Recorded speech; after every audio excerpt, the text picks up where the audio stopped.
This is CBC Here and Now. We're just sitting and waiting. Will the Minister of Health intervene and address the barriers that have seen him wait almost 2 years for the operation and restore the lost faith of the Poker family and the Innu people in the province's healthcare system? Fed up waiting for a kidney transplant, Simeon Poker's family take their concerns to the Confederation building. After 2 years, the Innu man still can't get the transplant. His story made it to the floor of the House of Assembly today. Many areas are enjoying spring-like weather today, but winter returns tonight for parts of the island. The perception that we're not transparent is ill-founded. We are very open, transparent, and welcome those supports, but it takes a lot of time. Memorial University faces yet another review. Thanks to a change in legislation, the Auditor General can now take a much closer look at MUN's books. Good evening and welcome to Here and Now. I'm Anthony Germain. And I'm Carolyn Stokes. An update now on a story we brought you last week on Here and Now. A family says their son urgently needs a transplant. And today they brought their fight to the House of Assembly. Simeon Poker needs a new kidney, but fears he will die before he gets it. As Here and Now's Ariana Kelland reports, the family was heard today and received an answer, but it may not be the answer they hoped for. The message is a simple one: save our son. We're just sitting and waiting. We've been waiting close to 2 years now, and it's time we do something. That something was demonstrating here this morning outside the legislature. About a dozen people showed up in support of Simeon Poker in an attempt to capture the attention of the health minister and premier. It's not fair that they're not getting the treatment that they should be getting. We shouldn't be fighting to stay alive. We shouldn't be fighting for that. Poker, the man at the center of the demonstration, wasn't here. He couldn't be, they said. He was too sick. After decades of struggling with diabetes, Poker went into renal failure in the summer of 2020. The father of three says he was told it would take up to 6 months for a kidney transplant, even though his younger brother is a medically approved match. It's been almost 2 years, and Poker's health has taken a massive decline. He points the finger at poor communication and care within the healthcare system. There's so much need for navigation, whether it be in a different language, a different location, a different problem. We are really in this province facing so much of a crisis. And the navigator that this family's been asking for, that navigation through this complicated system, is something that frankly many people will find they're going to need. Even when they need the healthcare system. Simeon's family and supporters. Today's fight continued on the floor of the House of Assembly, picked up by the NDP. Will the Minister of Health intervene and address the barriers that have seen him wait almost 2 years for the operation and restore the lost faith of the Poker family and the Innu people in the province's healthcare system? But Health Minister John Haggie stressed there will be no political interference.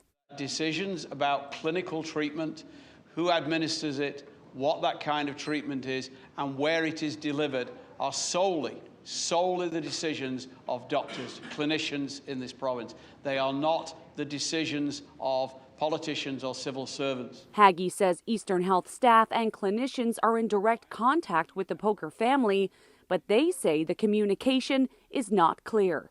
I spoke to the Poker family after, and they said they weren't impressed. There was no answer. The Poker family continues to call on the province to investigate what's gone wrong and what it will take for Simeon Poker to get his much-needed new kidney. Ariana Kelland, CBC News, St. John's. COVID-19 hospitalizations are on the rise once again. As of today, there are 43 people in hospital due to the virus. That's up 5 people since Friday. It's also a new record for the province. 2 more people have died over the weekend, bringing Newfoundland and Labrador's total number of deaths to 118. A person in the Central Health region has died, as well as 1 person in Eastern. Public Health says one of those deaths was a person over the age of 80. The other was a person in their 70s.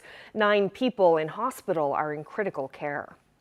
So that makes a total of 118 deaths in the province due to COVID-19. The Department of Health says we are nearing the worst of the wave, though our more vulnerable elderly population continues to be targeted. The health minister says it's difficult to know when the worst will be behind us. I think it's a matter of how you look at where the peak lies. It is a model. It could be a week out either way. But you know, it's one of those things you say, well, we were at the peak when you know you're on the downside. But our modelling that we've seen shows our case numbers are below predicted in terms of hospitalisations, and that's the metric we're monitoring at the moment. Well, to the Northern Peninsula now, and a scary close call with a polar bear. Where he came in. Big footprints. Paula Talbot from Conch was drifting off to sleep Saturday night when a commotion at her front door startled her. A massive polar bear was scratching and clawing its way through the front door. Talbot phoned her neighbors for help, but says as she came face to face with the animal, she was afraid that neither she nor her daughter would survive the encounter. His right claw, his right hand, his paw was coming down over the glass. He was scraping the glass, scraping the window. And I just screamed. I screamed to my daughter. Obviously, she could hear it. It was very loud. I said, Alexis, don't come down. I'm not joking. There's a polar bear trying to get in. I even had myself questioning while I was waiting for these gentlemen to come. When I was in the closet, I was like, geez, like, did I really see the bear? Is it the bear? And I had to come and look, and he was still there. And I'm like, oh my God, like, we're going to die. We're really going to die.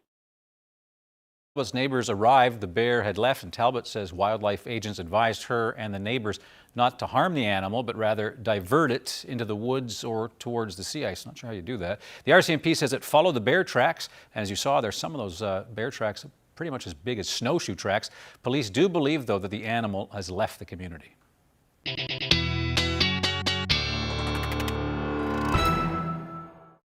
Well, definitely good news there, but what a beautiful day today as far as spring-like temperatures out there. Lots of sunshine for parts of the province as well. But we do have our next weather maker moving in, an area of low pressure over the maritime provinces right now, and that is going to bring in some of the weather as we head through the night tonight. Lots of cold air from this Arctic ridge of high pressure. That's going to play into this as well. We're already starting to see some of that cloud cover move in with some showers as well for the east. But generally, this will continue as we head through the overnight tonight. We do have a number of warnings in place, winter storm warnings from Port aux Basques all the way through to the Bay of Exploits with a freezing rain warning. This will fall all mainly as rain, I should say, for the Avalon Peninsula. In those winter storm warnings, we're looking at a swath of between 15 to 25 centimeters of snow falling through the night tonight and into the first half of tomorrow. I'll have the full details coming up. Thank you, Ashley. The RNC are investigating a weekend crash that claimed the life of a 42-year-old man from St. John's. Early Sunday morning, paramedics, firefighters, and police responded to a serious two-vehicle crash on the Pitts Memorial Highway in Mount Pearl. Bradley Caravan was pronounced dead at the scene, and the other driver, a 23-year-old man from CBS, was taken to hospital with serious injuries. Police are investigating and looking for witnesses or anyone who may have captured video footage of that crash. In Happy Valley Goose Bay, a man has died following a snowmobile crash near Goose River on Saturday night. The 42-year-old was ejected after his snowmobile smashed into a piece of driftwood that was covered and hidden in snow. The man wasn't wearing a helmet. An investigation into his death is ongoing. Well, a man died in a house fire Saturday night in downtown St. John's. The RNC says firefighters were able to pull a man in his 60s out of the home on Coronation Street, but that he later died as a result of his injuries. Police say the cause of that fire is still under investigation.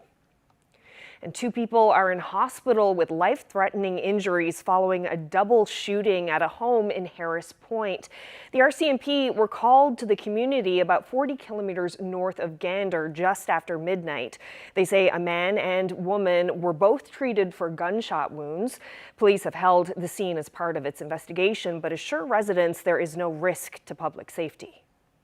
Well, the province has asked the Auditor General to conduct a thorough review of Memorial University's finances. Now, it's been a long time coming. The Auditor General's office was only recently granted the legislative power to look into MUN's books in this way. Now, MUN receives about 76% of its operating revenues from the province. The national average is at around 45%. According to the province, the Auditor General will be reviewing MUN's operations and spending. More details, any potential funding cuts or investments would be revealed in Thursday's provincial budget, though the Education Minister, Tom Osborne, says MUN shouldn't be surprised come budget day. Memorial University is looking for greater autonomy. I know that the Green Report had signalled similar, but before we give greater autonomy, we need to have absolute confidence that the operations of Memorial University can support itself. We need to ensure that the foundation of the university, given greater autonomy, is on solid footing.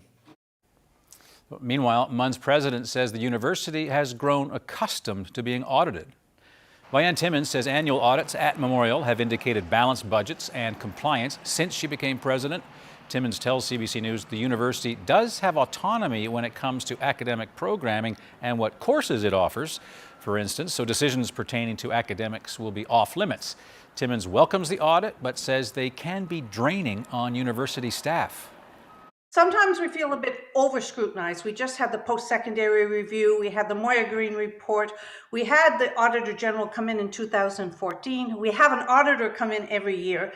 So, the perception that we're not transparent is ill-founded. We are very open, transparent, and welcome those supports, but it takes a lot of time, staff time, to participate in these audits. So my hope is that the Auditor General sets up a timely and efficient process for us.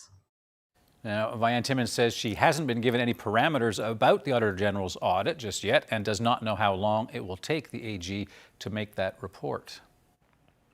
Well, the Stephenville Airport Corporation is looking for another lifeline from the province. A recent letter to Premier Andrew Furey outlines financial issues and questions the level of financial support from the government. Here now's Troy Turner has the details. It was here at an announcement in February that $1 million was allotted to reestablish routes put on the shelf during the pandemic. Provincial government cash that would be split between 3 airports, Deer Lake, Gander, and St. John's. We recognize that coming out of the pandemic that they will need this extra bit of support. Furey said they were the only airports to apply for that funding. 2 weeks later, the Stephenville Airport Corporation wrote a letter to the Premier referencing that $1 million and saying Stephenville could also use some help. The airport has experienced a significant operating deficit over the past 2 years, which has been mitigated by the federal wage subsidy program. Unfortunately, that program has now ended. The letter also noted that Stephenville has not had scheduled passenger service since January 2020, and the pandemic has hampered plans to reestablish prior routes.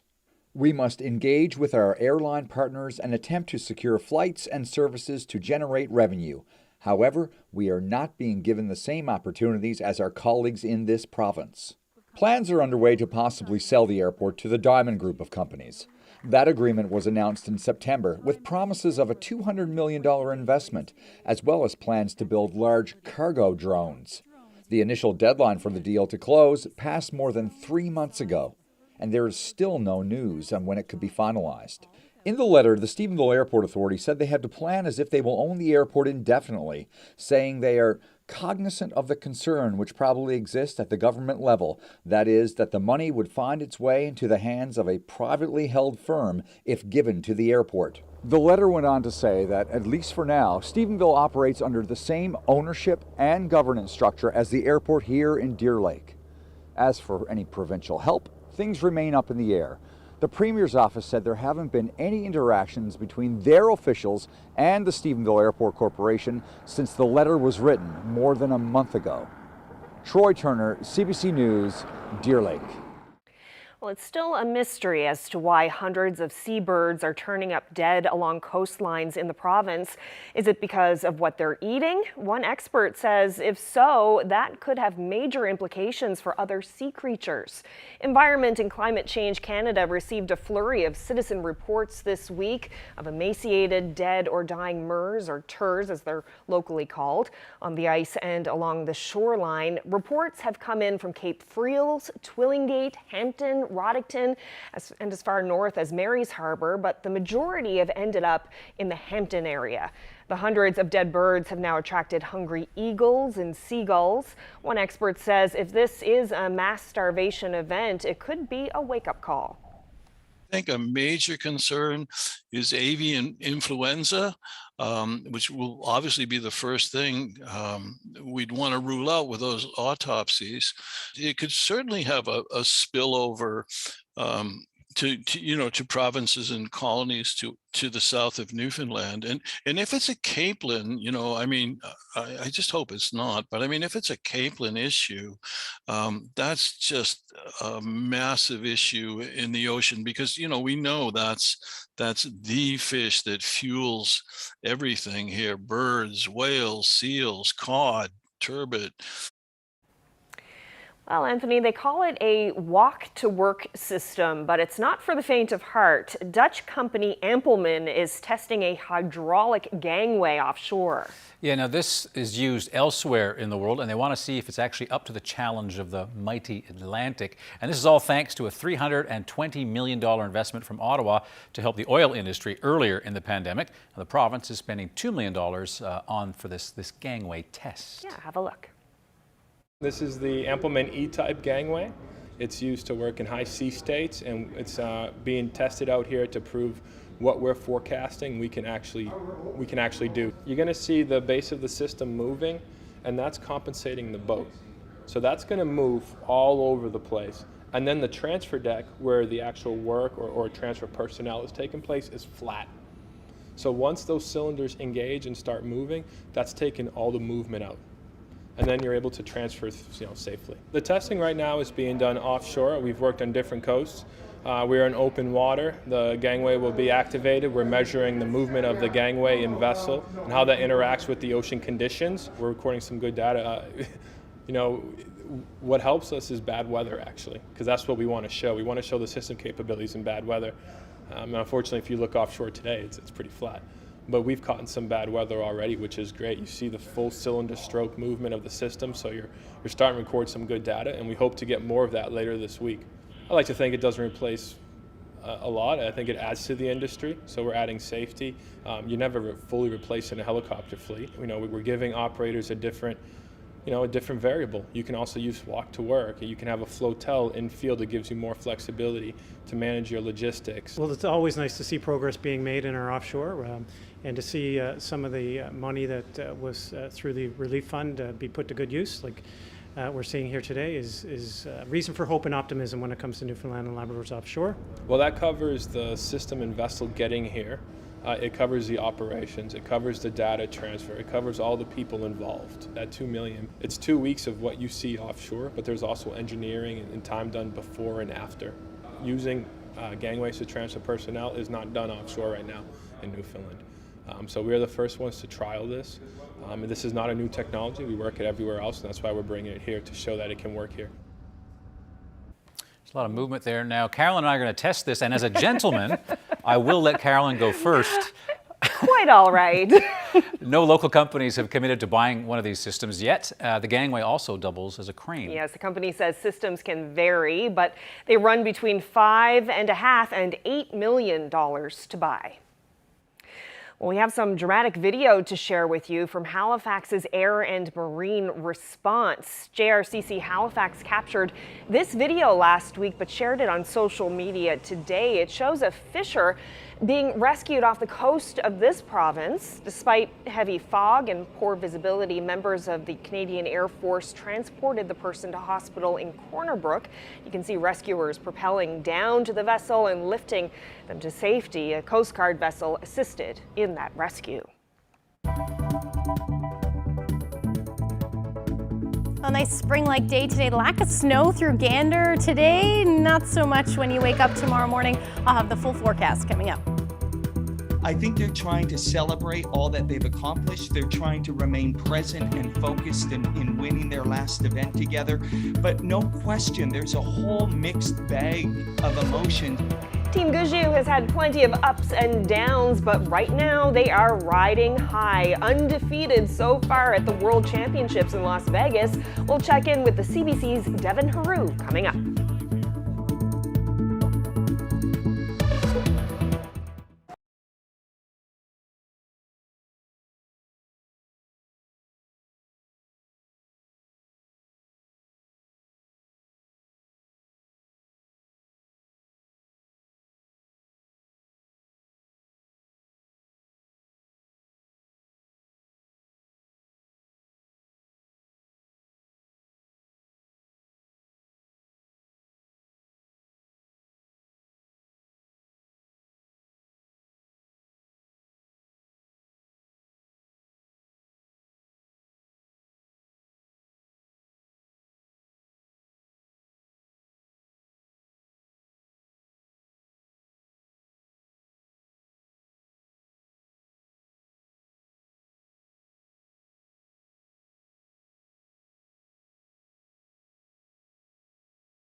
This weather update is brought to you by the Healthcare Foundation Home Lottery. Order tickets now at hcfhomelottery.ca.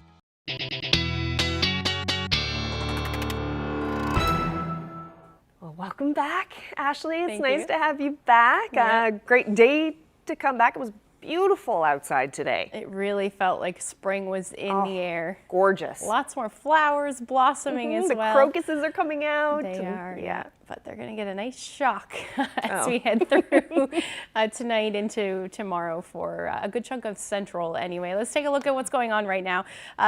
We saw a nice day today, lots of sunshine this afternoon, like we just mentioned, but that cloud cover has moved in now. We're seeing some showers as well, starting to pop up on the radar there for a good chunk of eastern Newfoundland. And that will generally continue as we head through the night tonight. Now, temperatures today, absolutely gorgeous. 10 degrees in St. John's. That's about double where we should be sitting this time of year. Our normal is about 5 degrees. Gander saw nice temperatures today as well through Badger. And then hovering around the 0 degree mark up across Labrador.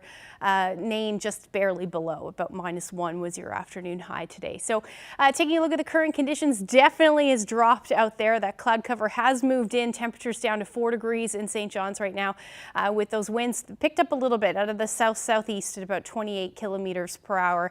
And we are going to see those winds ramp up, particularly as we head towards the early morning hours. So lots of areas seeing those temperatures start to drop, only hovering around 1 degree for Port aux Basques for a good chunk of the day today.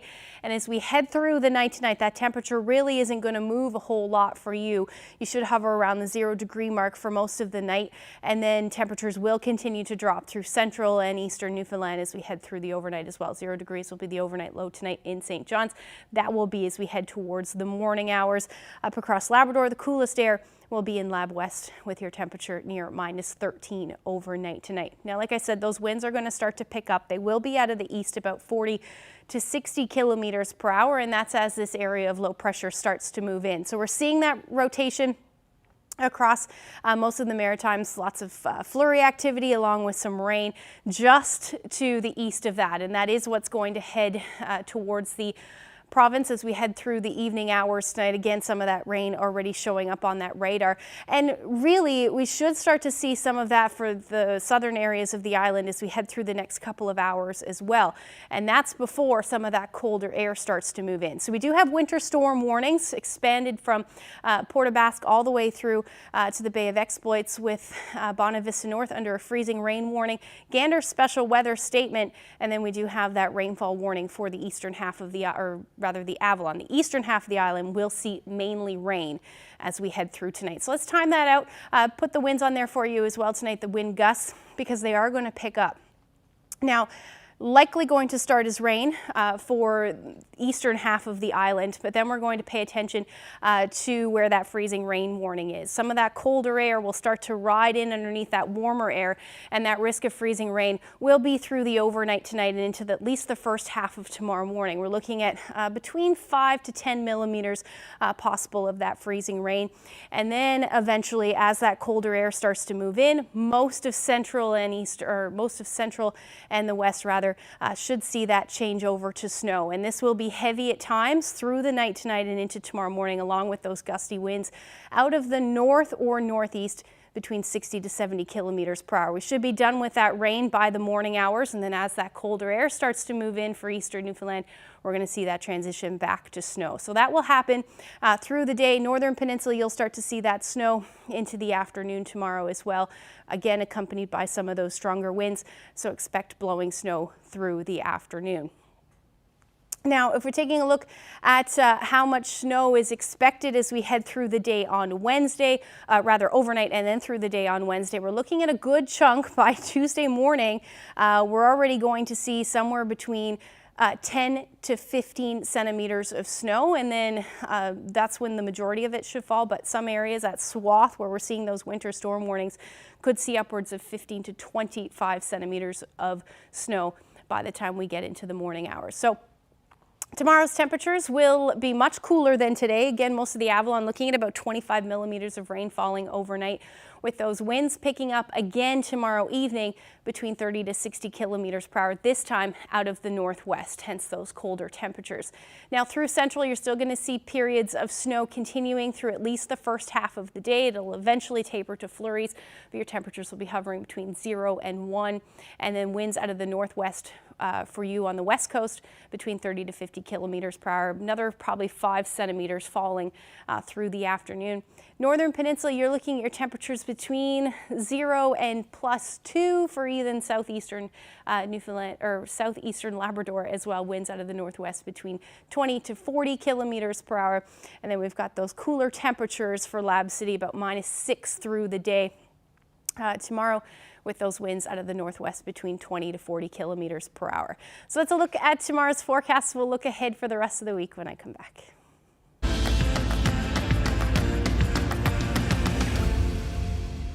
Well, now to some curling news. Team Gushue is on a winning streak at the Men's Curling World Championship in Las Vegas. So far, Brad Gushue's team Canada is the only undefeated team in the tournament, landing 4 straight wins.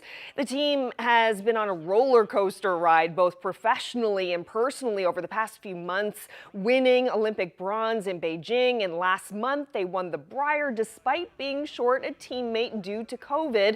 And then Brett Gallant announced he'll be leaving the team at the end of the curling season so he can be closer to his fiancée and his family. So lots going on. Let's check in with CBC curling correspondent Devin Haru in Toronto. So great to have you on the show again, Devin. Always awesome to talk to you and the good curling fans of Newfoundland and Labrador, Carolyn. Well, I know that you are watching everything very closely. Sounds like Team Gushue is having a really great run so far. What's your take on how everything is going? Well, you said it, and I don't think I can say it any better than that. Roller coaster, no doubt. Yes, they are 4-0, but I've spent enough time with the boys to know that they aren't happy with the way they're playing just yet. It has been a roller coaster, specifically the last 2 games against Switzerland and Norway. The ice conditions in Las Vegas have always been an adventure. I remember being with the team there 4 years ago. You're playing a bonspiel in the middle of a desert. It's hot out there. They're trying to keep it cold in the inside. And of course, the team from Newfoundland and Labrador is trying to keep hot on the ice as well. But they are 4-0. That's the only thing that matters. And I only expect Gushue and the boys to get better as this event goes along, because they're the best in the world at reading tricky ice conditions. Has there been any surprises or anything so far during the competition? I mean, to me, the thing, and this is, going directly to the Olympics, we saw a lot of surprises. Canada not on top of the curling world anymore. And I think that's the thing that once again is sticking out at the Worlds to me, is that on any given day, any team can win. So the parity is greater than it's ever been in curling. I expect it to be that way the rest of the week. Nothing's ever easy on the pebbled ice, but I do expect this Gushue team to get on a roll, to get in the playoffs. And I know you haven't asked for a prediction yet, but I'll give it to you right now, Carolyn. I expect them to play for gold in Vegas. Well, that was my next question. Great. So Team Gushue, you think that they're the favorites here to win? I do. I mean, there's so many things leading to this. You so wonderfully outlined the journey they've been on, from the bronze medal and that gutsy effort against the United States to bring home a medal to Canada. And those scenes of emotion really told the story about what these guys have been through and where they're at right now. And then to rally the way they did at the Brier, lose Mark to COVID, and the way they put on a show there, to me, is one of the greatest stories in all of sport, winning with 3 players. And then to now be in this last international competition as a foursome, as we know it. To me, these guys want to go out on top. And like I said, I fully expect them to be there, and they're going to get better. They always get better throughout a bonspiel. I expect them to be there in the championship game, and I wouldn't be surprised if they go up against Nicodine. That would be a rematch of the 2018 final in Vegas 4 years ago that Nicodine won. So Gushue would love a measure of redemption, no doubt. How do you think they're feeling right now going into all of this, having gone through everything that they've gone through over the past few months? Where do you think their heads are at? It's a wonderful question. And I'm trying, I really wish I was there for that reason, because I've spent a lot of time with these guys. I've had a front row seat going back to the St. John's Briar in that first win. They did it again in Regina after that, then win it in Kingston. I was with them. I've been there for so many of their moments, Carolyn. I'm emotional watching it all. I imagine that they're emotional. This is going to be a big change with Brett leaving the team. And so I can see at times on the ice when they're communicating with one another that they are processing a lot right now. So I think they're trying to celebrate all that they've accomplished. They're trying to remain present and focused in winning their last event together. But no question, there's a whole mixed bag of emotions. And if they can keep that in check till the end, I expect there's going to be quite an outpouring of emotion at the end of this all. And I really hope, I'm supposed to be objective, but I can't be. I really hope that they're able to go out on top, because it would be a fitting way for these four to finish an incredible chapter in curling history in this country. And we'll all have our fingers crossed for the boys in Vegas for sure. Thank you so much for speaking with me today. Always a pleasure. Thank you, Carolyn.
The Newfoundland family of sisters who put their hometown on the Canadian map.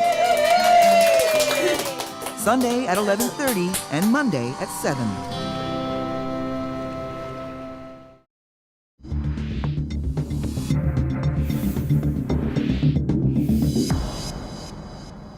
Returning now to today's announcement that the province's Auditor General will be reviewing MUN's finances.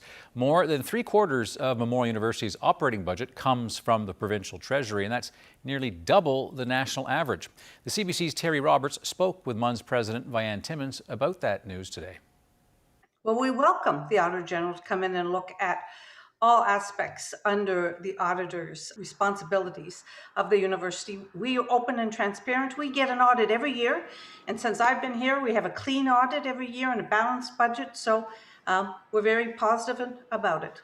So I came from the University of Regina. The Auditor General did an audit every year. They were our auditors, so they did the audit. Here, when I came, we had independent auditors. So it's not unusual for me to have the Auditor General come in and audit a university.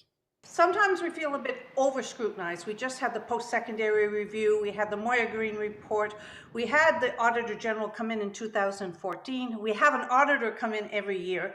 So, you know, the perception that we're not transparent is ill-founded. We are very open, transparent, and welcome those supports, but it takes a lot of time, staff time, to participate in these audits. So my hope is that the Auditor General sets up a timely and efficient process for us. The minister did make a point of saying today that according to Statistics Canada, about 76% of the university's revenue comes from the government. Are you comfortable with that, considering that the national average is mid-40s or so? Well, that is because of government policy. You know, government had tuition freeze on this university for over 20 years. That then skews the funding significantly. So universities without tuition freezes were able to increase tuition, be more nimble in that respect. So this is important to recognize that that's been changed now. So we will see as we go forward some more independence around setting our own tuition. And the minister again repeatedly brought up today about Memorial's desire to be more independent. What is it you're looking for there? More autonomy is what he kept saying. What does that mean? So right now, if we, for example, are gifted something, we need to go to government to get permission to accept it. If we want to borrow money to do some renovations, we need to go to government to get permission. If we have money in the bank and want to do a renovation on a building, we have to get permission from government. So even if we get federal money for initiatives or money from donors, we still have to get government permission. Our board is also way too large compared to best practices in university governance. So we have some very specific things we're looking for in terms of changes to the University Act. And that's why I would hope that the Auditor General is timely in this, because in 2022, we need to be nimble as a university. You do have some concerns here, and that they could distract you, I guess, from your ultimate goal. Is that right? My biggest concern is I want to get the University Act done. And we've been promised that in the fall. We were promised it would be done. Now we're told we have to wait till the Auditor General report. So the university would like to get the University Act done, and we were told by government it would get done. So we're hoping that it will move forward quickly. Being in a leadership role at the university, how challenging is it considering everything we're going through?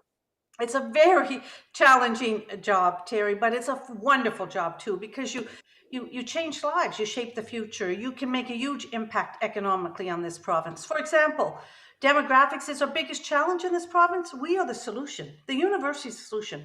We bring in thousands of international students. There's a lot of wonderful things we're doing and can continue to do for and with this province. We know that there's a tuition fee increase coming in the fall. People are enrolling in universities now. Are you noticing anything? You've mentioned before there might be a 20% drop in new enrollments next year. What are you noticing? What patterns are there? So Terry, we put enrollment and recruitment as our top priority this year. And I'm so pleased because our application numbers are stable. We are looking very similar to what we were last year. So it is important to recognize that students come to Memorial for the programs we offer, and the numbers are showing that. Well, from MUN to the Rothschild report, the finance minister says she hasn't reviewed the report into the province's assets yet, but says the findings will not be made public. As we reported last week, the government says the Rothschild report contains information that's too commercially sensitive to be released. The report looked into the province's assets, including the NLC, as well as the vehicle registry, among others, to see how much they might fetch if they were sold, if they were privatized. The province has been similarly tight-lipped about the healthcare hack, and today I asked the Minister of Finance about the government's transparency. What we don't want to do, unintended consequences it may be, is to put out information that may impede or impact the financial considerations coming out of that report. But you know, taxpayers paid for this, right? Mm-hmm. And it's kind of like we can't tell you any of the contents. There's a cyber attack, we can't tell you anything about that. I mean, there's a lot of secrecy of these major issues of public policy. How do you balance transparency with accountability? Well, certainly we'll be held accountable for the decisions that we make on the cybersecurity attack. It's just that. It is a security matter. We've given out as much information as we possibly can. We're guided by police. We're guided by experts in that matter, and it's responsible for us to listen to their advice. We are listening to their advice, and same on the decisions around or the information that the independent report from Rothschilds may contain. We don't want to have an unintended consequence with that information.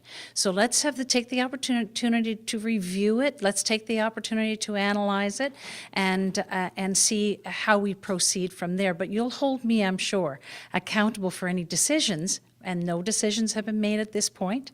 Just received the report. No decisions have been made at this point.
condemnation is deepening over the dead civilians found this weekend in Ukraine. World leaders are promising an international response, and where the discoveries were made, the search and investigation by Ukrainian individuals is underway. From Lviv, Ukraine, the CBC's Katie Simpson has this report, but first a warning. It includes images viewers may find disturbing. The work to uncover the full scope of the assault on Busha remains brutal, made even more painful by the fact the work is just beginning. Ukrainian soldiers look for unexploded mines, hazards, and of course, more bodies. They were joined today by their visibly distraught president.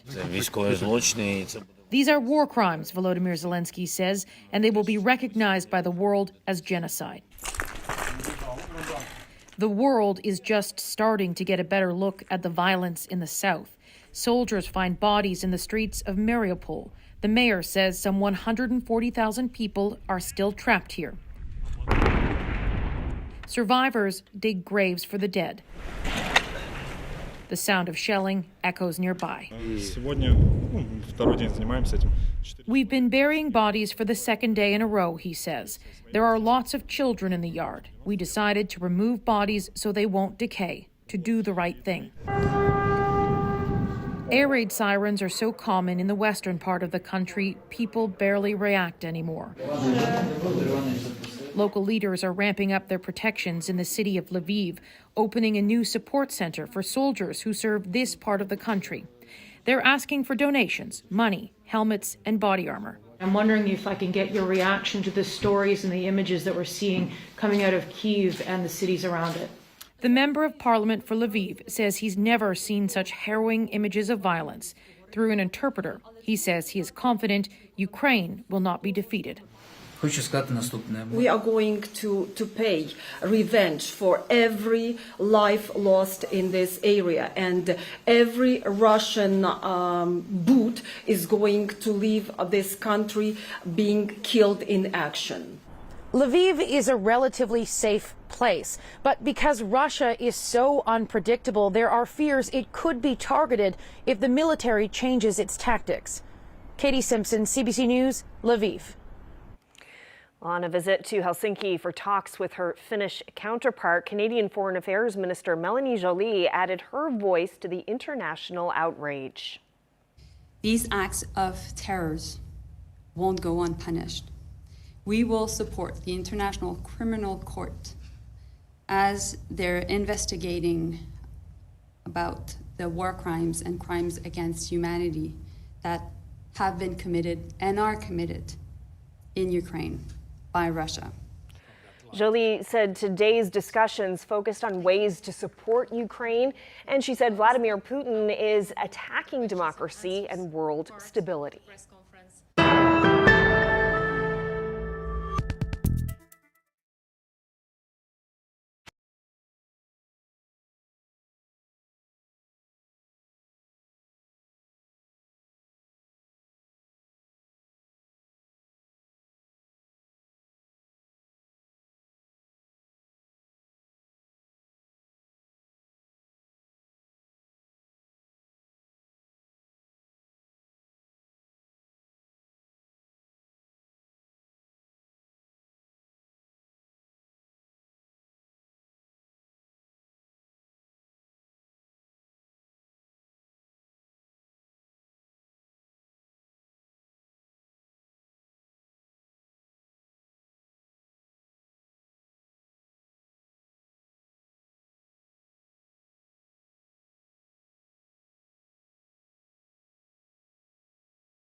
Well, Anthony, can you remember the last time you used a payphone? Payphone.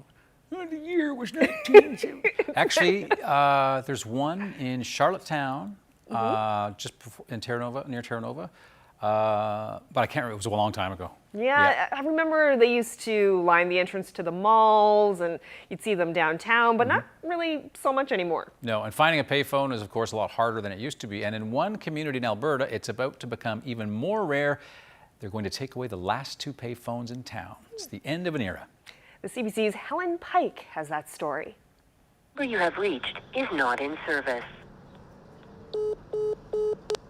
Nearby businesses say this payphone in Okotoks hasn't worked in years, but Beth Cruz has a view from the window of Better Than Home Coin Laundry, and she says every now and then someone gives it a go. The younger kids pick it up and see if it works, and then laughing at how big and bulky and how out of date it looks on the building. TELUS is removing the town's last 2 payphones on April 25th. The company says part of the problem is these relics often break. There's few parts to repair them, let alone experts around to find a fix. Combined, the 2 phones were used for 10 calls in the last year. I carry my payphone in my pocket now, right? Okotoks Mayor Tanya Thorne says these old machines bring back memories. I'd have a dime in my shoe or in my coat pocket or whatever, because that was how I checked in or phoned to get a ride. She says if there's a place to commemorate the payphone, that's something the town could get behind. Helen Pike, CBC News, Okotoks.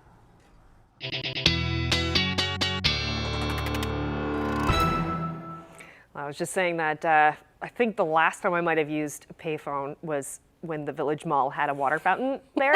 I know you wouldn't. You weren't here. You've probably no idea. I meet you at the fountain at the Village, long time ago. But I seem to recall using a payphone back then. But it's been a while. Yes, it certainly is. All right, so we get to look at the long-range forecast now. Some messy weather on the way tonight, and then what? And then we've got some messy weather continuing. We're going to say goodbye to that spring-like weather. But the good news is this weather is good for bringing some of the icebergs. And we're already seeing some reports of the icebergs off the coast. Let's take a look at one photo that we've received so far. Fraser captured this one off Bart Island. Beautiful, isn't it? Starting to see them. It's exciting considering we only saw one last year. So hopefully that is the good news. But yes, the reason why we start to see the icebergs, or at least the weather is good for them, is because we start to see that onshore flow. It pushes some of those icebergs a little bit closer. That also means some of the cooler weather will stick around, and that's definitely the story as we head through Wednesday. That area of low pressure stays offshore. We continue in that onshore flow with some cooler temperatures as well as the unsettled conditions as well. So we're looking at the potential for some flurries and or showers even through the afternoon on Wednesday for a good chunk of the island, and temperatures are going to stay cool as well. So we're looking at temperatures between 1 to about 5 degrees through the day across the island. Temperatures even up across Labrador, single digits on the plus side of the mercury for Happy Valley Goose Bay, about 4 degrees. A little bit below zero for Lab City through the afternoon on Wednesday, but we are looking at that potential for flurry activity continuing. Now, a few showers are possible, obviously, with those temperatures around 4 degrees for Happy Valley Goose Bay, but overall, it will be unsettled. That area of low pressure is going to stick around again, still influencing the weather as we head through the day on Thursday. However, temperatures will be a bit cooler. It does look like we'll see the potential more in the way of flurries, at least through the first half of the day. And then as the temperatures climb a little bit, there is the chance that we will see some of those showers peak up or show up rather through the day on Thursday. Ridge of high pressure to the north. Things will eventually clear out as we head into the evening hours. But again, temperatures will stay pretty similar to what we're going to see on Wednesday, anywhere from 1 to 3 degrees across the Big Land. And then we're looking at those similar temperatures between 2 to 6 degrees across the island, a little bit cooler for the northern peninsula through the day on Thursday. Temperatures, though, overall for St. John's and eastern Newfoundland will stay above zero, at least through the daytime. As we head through the overnight, we're going to flirt with a 0 degree mark both Thursday and Friday, and unsettled conditions. So generally gray skies, chance of flurries or showers will continue. right as we head through Saturday. There's a little bit of a disagreement on just how warm those temperatures will get on Saturday. Definitely going to keep an eye on that forecast, but overall we're looking at temperature near 7 degrees. Similar forecast through western Newfoundland with the unsettled conditions and temperatures in the single digits. Labrador, at least for the east, will sit around 1 to 2 degrees, and then a similar forecast for western Labrador as we get towards the weekend.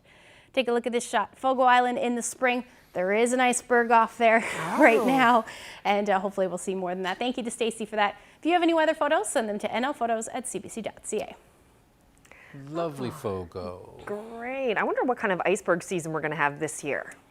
It's going to be a good one. There's lots more ice out there right now, so hopefully it stays that way. Be great. And hopefully they're not populated with polar bears like the one we saw on the program tonight. That's right. What a story that was. My goodness. Definitely. Can't imagine. I don't want to wake up to that, that's for sure. No. Well, thanks for joining us, everyone. Good night. Good night. Good night.